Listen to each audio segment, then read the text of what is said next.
السلام علیکم ورحمۃ اللہ وبرکاتہ۔ کیسے ہیں دوستو؟ امید کرتا ہوں خیر عافیت سے ہوں گے۔ میں ہوں آپ کا دوست، آپ کا ہم نوا محمد ابراہیم فیضی۔ میرے پیارے دوستو، میں کافی دنوں سے سوچ رہا تھا کہ میں آپ لوگوں کے ساتھ کچھ موٹیویشنل تھاٹس شیئر کروں، لیکن موقع نہیں مل رہا تھا، کیونکہ آپ لوگوں کو بخوبی معلوم ہے، یعنی جو لوگ اس چینل میں پرانے ہیں، میرے ویڈیوز کو ریگولر دیکھتے ہیں، انہیں معلوم ہوگا کہ میں recently basic English grammar course کا سیشن شروع کیا ہے، اسی وجہ سے وقت نہیں مل رہا تھا۔ اور ایک بات میں آپ لوگوں کو بتا دوں کہ میں نے یہ طے کیا تھا کہ ہر 2 دن کے بعد انگلش گرامر کے ویڈیوز اپلوڈ کرتا رہوں گا، لیکن آپ جانتے ہیں گھر میں بہت سارے کام رہتے ہیں۔ صرف میرا یہی کام نہیں ہے بلکہ اس کے علاوہ اور بھی بہت کام ہے، جیسے کہ میں گھر میں پڑھاتا ہوں، اسی لیے زیادہ وقت اس میں گزار نہیں پاتا ہوں۔ اس کے لیے میں دل سے معافی چاہتا ہوں۔ I'm extremely sorry۔ تو چلیے دوستو، آج کے اس ویڈیو کو شروع کرتے ہیں۔ آپ لوگوں کے لیے کچھ اسپیشل لے کر آیا ہوں۔ میرے پیارے دوستو، آج میں جس ٹاپک کو ایکسپلین کرنے جا رہا ہوں بہت ہی اہم، امپورٹنٹ اور مہتوپورن ہے۔ ذرا دھیان سے سننا، ہو سکتا ہے اس ویڈیو کے ذریعے سے آپ کی زندگی میں کچھ بدلاؤ آ جائے۔ تو چلیے دوستو شروع کرتے ہیں۔ ہر انسان کے اندر ایک ایسی پاورفل موٹیویشنل چیز ہے جسے بہت ہی کم لوگ صحیح ڈھنگ سے صحیح ڈائریکشن پر استعمال کرتے ہیں۔ اگر کوئی شخص اس کو صحیح طور پر استعمال کر لے تو بہت کچھ کر سکتا ہے، اپنے لکش، اپنے گول، اپنے ڈیسٹینیشن کو بہت ہی آسانی کے ساتھ پا سکتا ہے۔ وہ کیا چیز ہے میں آپ کو بعد میں بتاؤں گا، اس سے پہلے کچھ تمہیدی باتیں آپ کے ساتھ شیئر کرنا چاہتا ہوں۔ میرے پیارے دوستو، جیسے کہ آپ لوگوں کو معلوم ہے، دنیا کا ہر انسان جب بھی کوئی کام کرنے کا ارادہ کرتا ہے تو وہ اس امید کے ساتھ کرتا ہے کہ میرا یہ کام لوگوں کو پسند آئے اور سب لوگ میری تعریفیں کریں، یعنی کہ ان لوگوں سے ایک اچھی فیڈ بیک کا طلبگار ہوتا ہے۔ لیکن جب اس کا وہ کام مکمل ہو جاتا ہے پھر لوگوں سے اتنی اچھی فیڈ بیک نہیں ملتی ہے جتنی کہ انہوں نے امید کی تھی۔ اب ہوتا کیا ہے، اس مشکل گھڑی میں وہ مایوس ہو جاتا ہے اور اپنے کام میں آہستہ آہستہ سست پڑنے لگتا ہے، اور ایک دن ایسا آتا ہے کہ وہ اس کام کو چھوڑ دیتا ہے۔ اب سوال پیدا ہو سکتا ہے کہ ایسا کیوں ہوتا ہے؟ تو چلے اس کا جواب ڈھونڈتے ہیں، اس کا ریزن پتہ کرتے ہیں اور پھر اس کا سلوشن بھی۔ اس کا سمپلی جواب یہ ہے کہ ایسا اس لیے ہوتا ہے کیونکہ ہم جو کام کرتے ہیں اس کے بارے میں ہمارا یہ خیال ہوتا ہے کہ یہ بہت اچھا کام ہے، تبھی تو ہم کر رہے ہیں، لیکن اس کا مطلب یہ بالکل بھی نہیں ہے کہ جو ہمارے نزدیک اچھا ہے، پسندیدہ ہے، وہ سب کی نظر میں بہتر ہو، بلکہ ہر کسی کا ٹیسٹ، ذائقہ الگ الگ ہوتا ہے، ہر کسی کی سوچ مختلف ہوتی ہیں۔ اب اگر ہم اپنے کام کو سب سے بہتر مانتے ہوئے لوگوں سے بھی یہی امید رکھیں گے تو وہی ہوگا جو میں نے پہلے ہی بیان کر دیا ہے کہ آپ پریشان ہو کر اس کام کو چھوڑ بیٹھیں گے۔ لہٰذا اپنی رائے اور سوچ پر تمام لوگوں کو متفق کرنا عقل مندی نہیں بلکہ بیوقوفی ہے۔ اب اس مشکل گھڑی میں ہمیں کون سا راستہ اپنانا چاہیے؟ اس کا حل کیا ہے؟ سلوشن کیا ہے؟ تو چلیے دوستو جاننے کی کوشش کرتے ہیں۔ سب سے پہلے تو آپ اس بات کو ذہن و دماغ سے بالکل نکال دیجئے جو آپ کے دماغ میں پیوست ہے، یعنی تمام لوگوں کو اپنی سوچ پر متفق کرنا۔ اس کے بعد یعنی اس چیز کو اپنے ذہن و دماغ سے ڈیلیٹ کرنے کے بعد آپ اپنے جسم کے اعضاء یا پارٹس پر غور و فکر کریں۔ ہم سب کو معلوم ہے کہ انسانوں کی عموماً ایک ہاتھ میں 5 انگلیاں ہوتی ہیں، کسی کسی کی 6 یا اس سے زیادہ بھی ہو جاتی ہیں، لیکن وہ شاذ ہے، بہت ہی کم لوگوں کے ساتھ ایسا ہوتا ہے۔ اب اس انگلیوں کو دیکھیے اور ذرا سوچئے کہ کیا یہ ایک جیسی ہے؟ کیا یہ سب برابر ہیں؟ نہیں نا، کیونکہ ہر انگلی کا نام اور کام الگ الگ ہے۔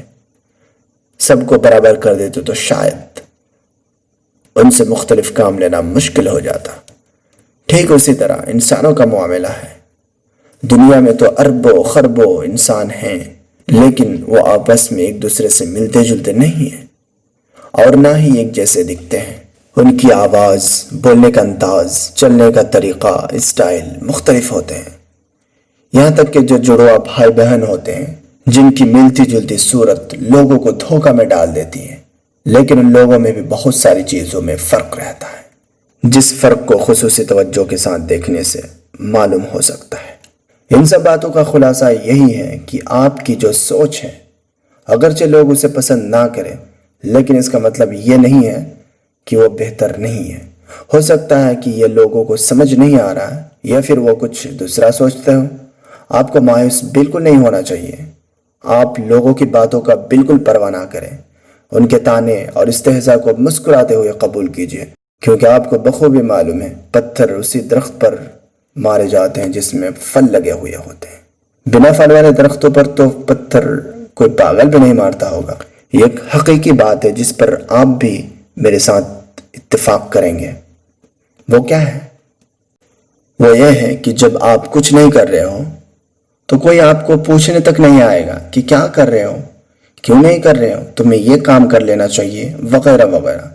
لیکن جب آپ کسی فیلڈ میں کام کرنا شروع کیے، ترقی اور سکسیس کی طرف آگے بڑھنے لگے، لوگوں کو یہ محسوس ہونے لگا کہ آپ کی منزل زیادہ دور نہیں ہے، تو وہ آپ کے پاس آنے لگیں گے، آپ سے مختلف قسم کے سوالات کریں گے اور اتنے پیار و محبت سے مشورہ دیں گے گویا کہ وہ آپ کا بہت بڑا خیر خواہ ہے، لیکن حقیقت اس کے برعکس ہے۔ وہ کہیں گے کہ بیٹا تم جو کر رہے ہو نا وہ کام بہت مشکل ہے، یہ راستہ بہت تکلیف دہ راستہ ہے، اب بھی وقت ہے واپس آ جاؤ، برباد ہو جاؤ گے۔ تمہارے جیسے بہت لوگ اس راستے میں کامیاب ہونے کی کوشش کی، لیکن انہیں پچھتاوا کے سوا کچھ ہاتھ نہ آیا۔ ایسی حالت یا سچویشن میں آپ اس قسم کے لوگوں سے بس مسکراتے ہوئے یہ جملہ کہہ دیجئے، انکل کوشش کرنے میں حرج کیا ہے، ہم انسان تو صرف کوشش اور محنت ہی کر سکتے ہیں، دینے والا تو اللہ ہے اور وہ وہاب ہے، بہت زیادہ دینے والا ہے، اب وہ کب کس کو کیسے دے گا وہی خوب جانتا ہے، ہم اور آپ میں اتنی طاقت کہاں کہ اس کے فیصلہ کو بدل سکے۔ یہ سب کہہ کر وہاں سے چپ چاپ اپنا راستہ لے لیجئے، ان کے ساتھ بحث مت کیجئے، اسی میں آپ کی بھلائی ہے۔ ہماری اصل کامیابی تو آخرت کی کامیابی ہے، یہ دنیا تو صرف اور صرف دھوکے کا سامان ہے جو عارضی ہے، ٹیمپرری ہے، کچھ وقت کے لیے ہے، آخرت جو کہ دائمی ہے۔ لیکن پھر بھی اسلام نے اس بے وقعت چیز کو نظر انداز نہیں کیا، بلکہ اس کو بھی تھوڑی سی اہمیت دی ہے۔ اسلام کی تعلیم یہ نہیں ہے کہ فکر آخرت میں دنیا کو بالکل بھول جاؤ، نسیہ منسیہ کر دو۔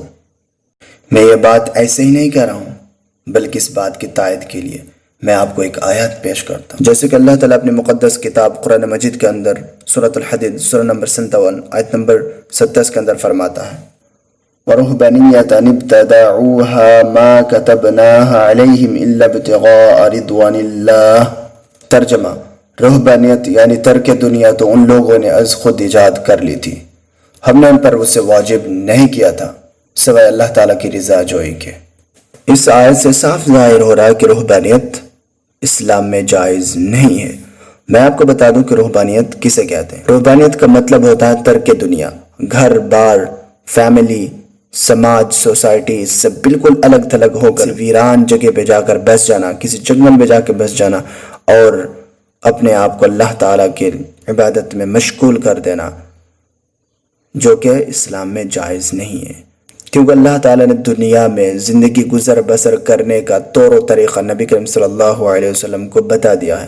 اب ہمیں اسی کو فالو کرتے ہوئے، اسی کی اتباع کرتے ہوئے، اسی کو فالو کرتے ہوئے، اسی کے بتائے ہوئے طریقے کو مانتے ہوئے، اس کی اتباع کرتے ہوئے ہمیں اپنی زندگی کو گزارنا ہوگا۔ اب اگر کوئی شخص نبی کے بتائے ہوئے طریقوں کو چھوڑ کر اپنا طریقہ، اپنا راستہ اختیار کر لے، اپنا طریقہ ایجاد کر لے، تو اسلام کے نظر میں، اسلام کی روشنی میں اس کے اس عمل کی تعریف نہیں کی جائے گی، بلکہ اسے بدعت شمار کیا جائے گا۔ یہ تو بات ہوئی کہ فکر آخرت میں دنیا کو بالکل بھول جانا نہیں چاہیے، اور یہ بات بھی اپنے ذہن میں رکھیں کہ اسلام کی تعلیم یہ بھی نہیں ہے کہ آپ دنیا کے مال و دولت کے چکر میں آخرت سے بالکل غافل رہو، بلکہ دونوں کو ساتھ ساتھ لے کر چلنا ہوگا، میاں نربی کے ساتھ، معتدلانہ طریقے سے، جیسے کہ اللہ تعالیٰ خود فرماتا ہے سورۃ البقرہ سورہ نمبر 2 آیت نمبر 201 کے اندر، ربنا آتنا فی الدنیا حسنۃ وفی الآخرۃ حسنۃ وقنا عذاب النار۔ ترجمہ، اے ہمارے پروردگار، ہمیں دنیا میں بھلائی عطا کر اور آخرت میں بھی بھلائی عطا کر، اور ہمیں جہنم کے عذاب سے نجات دے۔ اس آیت کریمہ سے ہمیں بالکل بات سمجھ میں آ گئی کہ دنیا و آخرت دونوں جہانوں میں کامیابی حاصل کرنے کے لیے ہمیں جدوجہد محنت کرنی چاہیے۔ کسی ایک طرف جھک جانا نہیں ہے، بلکہ دونوں طرف ہمیں دھیان دینا ہے۔ اب میں آپ کو لے کر چلتا ہوں اصل ٹاپک کی طرف، جس کے بارے میں نے شروع میں ہی بتایا تھا کہ ہر انسان کے اندر ایک بہت ہی پاورفل موٹیویشنل تھنگ ہے، جسے بہت ہی کم لوگ استعمال کرتے ہیں۔ استعمال کرنے کا مطلب صحیح طور پر صحیح ڈائریکشن کی طرف استعمال کرنا، وہ ہے غصہ۔ یہ بات آپ کو سن کر تھوڑی سی حیرانی ہو سکتی ہے کہ یار یہ کون سی بات ہوئی؟ غصہ تو بہت ہی بری چیز ہے جو شیطان کی طرف سے آتا ہے، اور نبی کریم صلی اللہ علیہ وسلم کا فرمان بھی ہے کہ جب غصہ آئے تو اعوذ باللہ من الشیطان الرجیم کہو، اور کھڑے ہو تو بیٹھ جاؤ، بیٹھے ہو تو سو جاؤ۔ تو پھر آپ ایسے کیوں کہہ رہے ہیں کہ یہ بہت ہی پاورفل موٹیویشنل چیز ہے؟ جی ہے، میں اس حدیث کا خلاف نہیں کر رہا ہوں، میں اس حدیث کو مانتا ہوں اور اس پر ایمان بھی رکھتا ہوں کہ غصہ بہت بری چیز ہے جس کا فائدہ شیطان بہت زیادہ اٹھاتا ہے، لیکن اگر آپ اس کو صحیح ڈائریکشن کی طرف لے جا سکتے ہیں بہت زیادہ فائدہ ہو سکتا ہے۔ وہ کیسے؟ چلیے جانتے ہیں۔ آپ کوئی کام کرنا چاہتے ہیں، آپ کسی فیلڈ میں کامیاب ہونا چاہتے ہیں، آپ کے کچھ جلنے والے، حسد کرنے والے، ایسے جلنے والے، حسد کرنے والے دوست، رشتہ دار ہر کسی کے پاس ہوتے ہیں۔ وہ لوگ آپ کو تانا دیتے ہیں کہ یار تو کچھ نہیں کر سکتا، تیرے اندر وہ کوالٹی ہے ہی نہیں، خواہ تو صرف کوشش کر رہا ہے، تو اسے کچھ ہونے والا نہیں ہے۔ تو اس وقت آپ کو بہت زیادہ غصہ آتا ہے۔ اس وقت آپ کے پاس دو راستہ رہتا ہے، دو آپشن رہتا ہے۔ ایک آپشن یہ کہ آپ ان کے ساتھ جھگڑا کر لیں، اپنے دل کی بھڑاس نکال دیں، اور دوسرا آپشن جو کہ بہت ہی پاورفل ہے، اس کو بتانے سے پہلے میں آپ کو اگزامپل دینا چاہتا ہوں کہ دنیا میں کوئی بھی ایسی چیز ہے جس کے دو پہلو نہ ہو۔ ہر چیز کی دو پہلو ہیں، اچھائی برائی۔ جیسے کہ آپ جس موبائل سے آپ میرے ویڈیو کو دیکھ رہے ہیں، اس کے بھی دو پہلو ہیں۔ ایک تو بہت ہی زہریلا آپشن ہے، اور ایک بہت ہی فائدہ مند۔ کے اوپر ڈیپینڈ کرتا ہے کہ آپ کون سا راستہ، کون سا ڈائریکشن چوز کرنا چاہتے ہیں۔ اگر آپ اس موبائل سے فائدہ اٹھانا چاہتے ہیں تو بے شک آپ بہت زیادہ فائدہ اٹھا سکتے ہیں۔ اگر آپ صحیح طور پر استعمال نہیں کرتے ہیں بلکہ غلط طور پر استعمال کرتے ہیں تو بے شک یہ چیز آپ کے لیے بہت ہی خطرناک اور زہریلی چیز بن سکتی ہے۔ تو میں بتا رہا تھا غصہ، پہلا آپشن تو آپ کے پاس آ گیا۔ اب دوسرا آپشن کیا ہے؟ اس غصہ کو آپ اپنے اندر سمو لیجئے، گھسا لیجئے، اور اس کو اور بڑھائیے، اور یہ ٹھان لیجئے کہ تم نے جو بتایا مجھے کہ میں نہیں کر سکتا، میں کر کے دکھاؤں گا۔ بس یہ ضد، یہ غصہ آپ اس کو الفاظ سے نہیں بلکہ عمل سے کر کے دکھائیے۔ الفاظ سے نہیں بلکہ عمل سے آپ کو کر کے دکھانا ہوگا۔ آپ کو اس وقت بولنا نہیں ہوگا بلکہ دل میں آپ ٹھان لیجئے کہ بس مجھے کرنا ہے تو کرنا ہے۔ اس نے مجھے چیلنج دیا ہے نا، مجھے سویکار کرنا ہوگا، مجھے ایکسیپٹ کرنا ہوگا اس کے چیلنج کو۔ گاندھی جی کے بارے میں ایک مشہور قول منقول کیے جاتے ہیں کہ جب انگریزوں نے انہیں ٹرین سے نکال دیا تو انہوں نے غصہ کو اپنے اندر پالنا شروع کیا کہ تم نے مجھے ٹرین سے نکالا، میں تمہیں دیش سے نکالوں گا۔ اور آخرکار ایسا ہی ہوا، ان لوگوں کو دم دبا کے بھاگنا ہی پڑا۔